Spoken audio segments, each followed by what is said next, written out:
അസ്സലാമു അലൈക്കും വറഹ്മത്തുള്ളാഹി. എന്താണ് എല്ലാവരുടെ വിശേഷങ്ങളൊക്കെ? നല്ല പ്രസന്ന ഭാവമുണ്ടല്ലോ നിങ്ങളുടെ മുഖത്തൊക്കെ. ഭക്ഷണമൊക്കെ നന്നായി കഴിച്ചു തോന്നുന്നുണ്ട്. നമ്മളിപ്പോൾ ജീവിച്ചുകൊണ്ടിരിക്കുന്ന ഒരു കാലഘട്ടം, നമ്മൾക്കൊരു മുസ്ലിം സമുദായത്തിൽപ്പെട്ട ആൾക്കാരാണ്. നമുക്ക് പല ഉത്തരവാദിത്തങ്ങൾ നമ്മുടെ മുമ്പിൽ ഇങ്ങനെ വർദ്ധിച്ചു വരികയാണ്. പല ഭാഗത്ത് പല കോണിൽ നമ്മളെ പോലെയുള്ള മക്കൾ, ഇന്ത്യയിലുള്ള മക്കളെ സംബന്ധിച്ചിടത്തോളം മറ്റുള്ള മക്കളെ പോലെയല്ല. അവർ നമ്മളെ കണ്ട് എന്തെങ്കിലുമൊക്കെ നമ്മുടെ സംസാരത്തിൽ, നമ്മുടെ പെരുമാറ്റത്തിൽ, സ്വഭാവത്തിൽ, ഇടപെടലുകളിൽ, ഇതിലൊക്കെ നമ്മളുടെ ഒരു വ്യതിരക്തത അവർക്ക് പ്രയോജനപ്പെടുത്താൻ കഴിയും. നിങ്ങളോട് എന്ത് പറഞ്ഞാലും എനിക്കത് കഴിയില്ല, എന്നെക്കൊണ്ട് പറ്റൂല.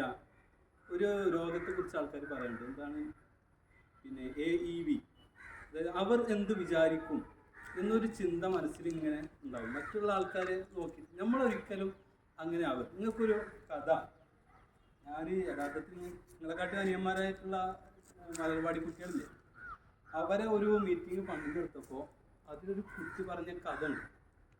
അതിൻ്റെ ഒരു ഉള്ളടക്കം പറഞ്ഞാൽ, ഇപ്പോൾ നമ്മളൊരു കാര്യത്തിന് പറയണമെങ്കിൽ, നിങ്ങളെ വീട്ടിലേക്ക് അല്ലെങ്കിൽ എൻ്റെ വീട്ടിലേക്ക് എൻ്റെ ഉപ്പ മാങ്ങ കൊണ്ടുവന്നു. അപ്പോൾ നമ്മളതൊക്കെ ആർത്തിയോട് കൂടിയിട്ട് മാങ്ങ തിന്നിട്ട് ഞാൻ അതിൻ്റെ അണ്ടി വലിച്ചെറിഞ്ഞു. എൻ്റെ പെങ്ങളും വണ്ടി തന്നെ നിങ്ങൾ പറയല്ല, ആ വലിച്ചെറിഞ്ഞു. പിന്നെ നമ്മളതിനെക്കുറിച്ച് ആലോചിക്കുന്നില്ല. അങ്ങനെ ഈ 2 മാങ്ങയുടെ അണ്ടികൾ മണ്ണിൻ്റെ ചുവട്ടിലേക്ക് ഇങ്ങനെ പോകുമ്പോൾ ഒരു 2 ആൾക്കാർ അങ്ങോട്ടും ഇങ്ങോട്ടും സംസാരിക്കുകയാണ്. ഒരു അണ്ടി പറഞ്ഞു, നമ്മുടെ ജീവിതം ഭയങ്കര പ്രശ്നമാണ്. ഇപ്പോൾ മഴ പെയ്യും, നമ്മളെ മുഖത്ത് ഇങ്ങനെ മണ്ണ് വന്ന് വീഴും. എന്നിട്ട് കുറച്ച് കഴിഞ്ഞപ്പോൾ നമുക്കൊരു ജീവൻ തുടിച്ചിട്ട് നമ്മളിങ്ങനെ മേലേക്ക് വന്നു കഴിഞ്ഞാൽ തന്നെ വല്ല കോഴിയോ താറാവോ ഇതൊക്കെ വന്നിട്ട് നമ്മളെ കുത്തി തിന്നു. അതോടുകൂടിയിട്ട് നമ്മൾ ഇല്ലാണ്ടാവും. നമ്മളിനി വളർന്ന് വിചാരിച്ചാൽ തന്നെ അത് കഴിഞ്ഞ് അടുത്ത സ്റ്റേജൊക്കെ ആകുമ്പോൾ നമ്മളെ തണ്ടും തടിയൊക്കെ വന്ന് ഇലകളൊക്കെ വരുമ്പോഴും പല മൃഗങ്ങൾ നമ്മളെ തിന്നും. പിന്നെ കുട്ടികളൊക്കെ ക്രിക്കറ്റ് കളിക്കാൻ വേണ്ടിയിട്ട് സ്റ്റെമ്പ് ഉണ്ടാക്കാനും നമ്മളെ പറിക്കും. ഇനിയും വലുതായാലോ എല്ലാവരും ഉമ്മമാർ വിറക് ഒന്നുമില്ല എന്ന് പറഞ്ഞിട്ട് അതിൻ്റെ കൊമ്പ് വെട്ടും. ഇങ്ങനെ വളരെ കഷ്ടപ്പാടാണ്. എന്തിനാണ് നമ്മളൊക്കെ പുറത്തേക്ക് വരുന്നത്? ഞാനിവിടെ കിടന്ന് ചാവാൻ പോകുന്നത്. അപ്പോൾ മറ്റേ അണ്ടി പറഞ്ഞ്, എടാ നമ്മുടെ ജീവിതത്തിന് എന്തെങ്കിലുമൊക്കെ ഒരു ഉത്തരം ഉണ്ടാവും, നമ്മളെക്കൊണ്ട് എന്തെങ്കിലുമൊക്കെ ഇവിടെ ചെയ്യാനുണ്ടാവും, കുറേ പ്രയാസങ്ങളൊക്കെ ഉണ്ടാവും. ഞാൻ എന്തായാലും പുറത്തേക്ക് വരും, അത് ഉറപ്പാണ്. അങ്ങനെ മഴ പെയ്ത് ഇവരുടെ മുഖത്തേക്ക് മണ്ണിങ്ങനെ വന്ന് അവരിങ്ങനെ മുളച്ച് പൊന്തൽ. ആ സമയത്ത് ഒരു കോഴി വന്നിട്ട് 2 ആളെയും കൊത്തി. അപ്പോൾ മറ്റാൾ ഞാൻ ചത്തു, എന്നെ കൊണ്ട് പറ്റൂല എന്ന് പറഞ്ഞിട്ട് അവിടെ വാടി അത് അങ്ങനെ കരിഞ്ഞു പോയി.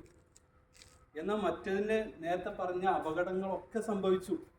കോഴി കുത്തി, കുറച്ചുകൂടി വലുതായപ്പോൾ ആട് കടിച്ച്, പിന്നെയും വലുതായപ്പോൾ കുട്ടികൾ സ്റ്റെമ്പുണ്ടാക്കി, ഉമ്മാർ വടിവെട്ടി, കൊമ്പുണ്ടാക്കി, വിറകുണ്ടാക്കി. എന്നാലും ആ മരം ഇങ്ങനെ വളർന്ന് പിന്നെ അതെല്ലാവർക്കും തണലായി മാറുകയാണ്. ആ കളിച്ച കുട്ടികൾ വന്നിരുന്ന് വിശ്രമിക്കുന്ന, ആ കോഴികൾ ചിക്കിച്ചകഞ്ഞ് ജീവിക്കുന്ന, അങ്ങനെ എല്ലാ ജീവികൾക്കും ഒരു അത്താണി ആയിക്കൊണ്ട് നമ്മളിപ്പോൾ ഈ നാട്ടിൽ കുറേ മരങ്ങൾ കാണുന്നുണ്ട്.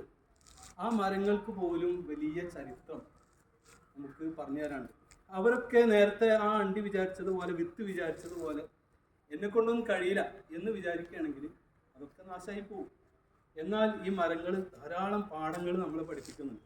ചിന്തയും അതുപോലെ തന്നെ വികാരങ്ങളും വിചാരങ്ങളും അവയവങ്ങളൊക്കെ അള്ളാഹു നമുക്ക് നൽകിയിട്ടുണ്ടെങ്കിൽ അത് ഈ സമൂഹത്തിൽ കഷ്ടപ്പെട്ടിട്ടാണെങ്കിലും അവർക്ക് എന്തെങ്കിലും ഒരു അത്താണിയായിക്കൊണ്ട് ജീവിക്കാൻ നമുക്ക് കഴിയണം എന്ന് ആ കുട്ടി പറഞ്ഞ കഥയാണ് ഞങ്ങളോട് പറയുന്നത്.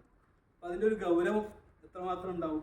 അപ്പം ഞാൻ തന്നെ അല്ലെങ്കിൽ നമ്മൾ ഓരോരുത്തരും ചെറിയ കുട്ടിയായ സമയത്ത് കരഞ്ഞ് ഒന്നിനും പറ്റില്ല എന്നൊക്കെ പറഞ്ഞ് ഇത്രയും നമ്മൾ വളർന്നിട്ടുണ്ടെങ്കിൽ നമ്മൾ ഈ അറിഞ്ഞ അറിവുകളും നമ്മുടെ പരിചയങ്ങളൊക്കെ വെച്ച് മുന്നോട്ട് പോയി കഴിഞ്ഞാൽ നമുക്കും ഉപകാരം ഉണ്ടാവും. നമ്മുടെ വീടിനും സമൂഹത്തിനൊക്കെ നമ്മളറിയാത്ത രൂപത്തിൽ തന്നെ ധാരാളം ഉപകാരങ്ങൾ നമുക്ക് നമുക്ക് അങ്ങനെ വരുത്താൻ കഴിയും. അള്ളാഹു അതിന് നമ്മെ സഹായിക്കുമാറാകട്ടെ.